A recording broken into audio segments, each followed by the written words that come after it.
وقت ہمارے ساتھ بی ٹی ایل کا ایک جانا پہچانا چہرہ، جانا پہچانا نام کرامت صاحب ہمارے ساتھ موجود ہیں. آئیے ان سے بات کرتے ہیں اور جانتے ہیں کہ موجودہ صورتحال کے بارے میں جو انہوں نے باتیں کی ہیں. ان کے علاوہ ایک بہت زیادہ ضروری کویسچن ہے جو میں ان سے پوچھنا چاہتی ہوں.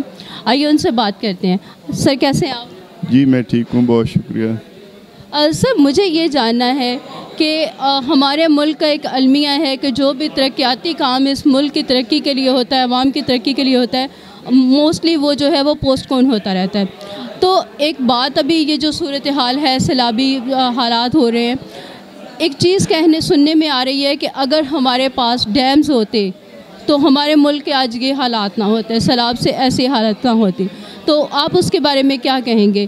اس وقت جو ہمارے پاس ڈیمز کی صورتحال ہے وہ کتنی زیادہ ضروری ہے ہمارے لیے ڈیمز؟ دیکھیے، جو بہت بنیادی بات ہے وہ یہ ہے کہ ایک ریاست اپنی بنیادی ذمہ داری کیا سمجھتی ہے. ہماری ریاست جو ہے، چونکہ ہم اتنا عرصہ ایک کلونیل دور میں رہے تھے، غلامی کی زندگی تھی ہماری، تو جن لوگوں کے ہاتھ میں اقتدار آیا انگریزوں کے جانے کے بعد، انہوں نے اسی سسٹم کو جاری رکھا لیکن اس کو اور گھٹیا بنا دیا. تو یہ سسٹم جو ہے وہ تمام انسانوں کو برابر کے انسان سمجھتا ہی نہیں ہے. صرف وہ لوگ، یعنی 1946 میں جب یہاں الیکشن ہوا تو انگریزوں نے صرف 15% لوگوں کو ووٹ کا حق دیا تھا. وہ لوگ تھے جن کی جائیدادیں تھیں، جو دولت تھی، جو ٹیکس دیتے تھے. تو باقی لوگوں کو نہیں تھا نہ کھڑے ہونے کا حق، نہ ووٹ دینے کا. اس وقت جو اسمبلیاں بنی تھیں آج بھی اسی کی نقل ہیں وہ اسمبلی. حالانکہ اب 100% لوگوں کو ووٹ دینے کا حق ہے، لیکن وہ الیکشن لڑنے کا اور آنے کا حق 15% سے بھی کم ہو گئے. تو ابھی بھی ہماری اسمبلیوں میں 85% لوگ جو ہیں انہی خاندانوں سے ہیں.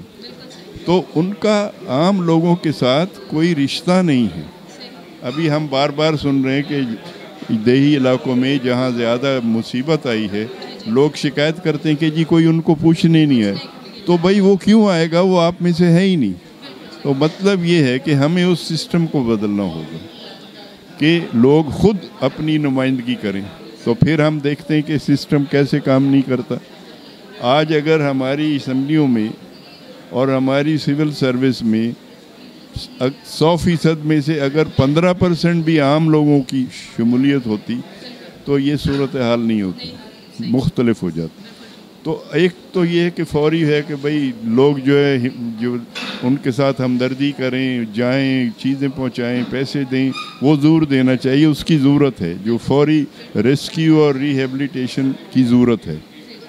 لیکن اسی کے ساتھ اس سسٹم کو بدلنے کے لیے کچھ کرنے کی بھی ضرورت. ورنہ 2005 میں جو آیا، 2010 میں جو آیا، اس کے بعد جو آیا اور اب جو آیا، ہر آنے والی آفت پہلے سے زیادہ سنگین ہو رہی ہے.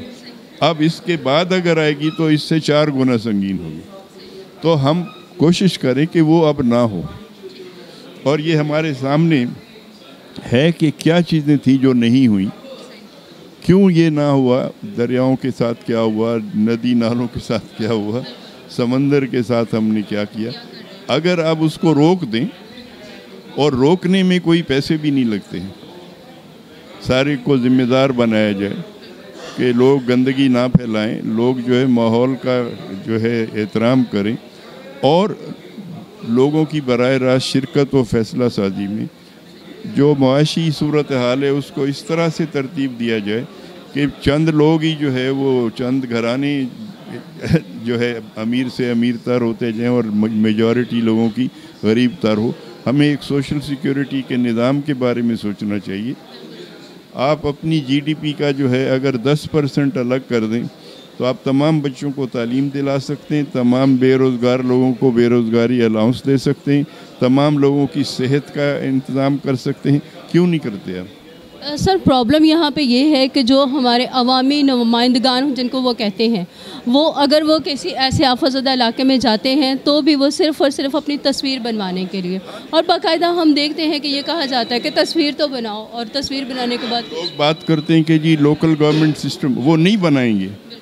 اور بنائیں گے تو وہ اس کو جو ہے وہ پریکٹیکل نہیں ہونے دیں گے، کیونکہ وہ کسی بھی سطح پہ جو غریب عوام ہیں، جو 90% ہیں، ان کو یہ جو ہے وہ حق نہیں دینا چاہتے کہ وہ اپنی آگے آئیں اور اپنے معاملات کو خود طے کرنا شروع کریں۔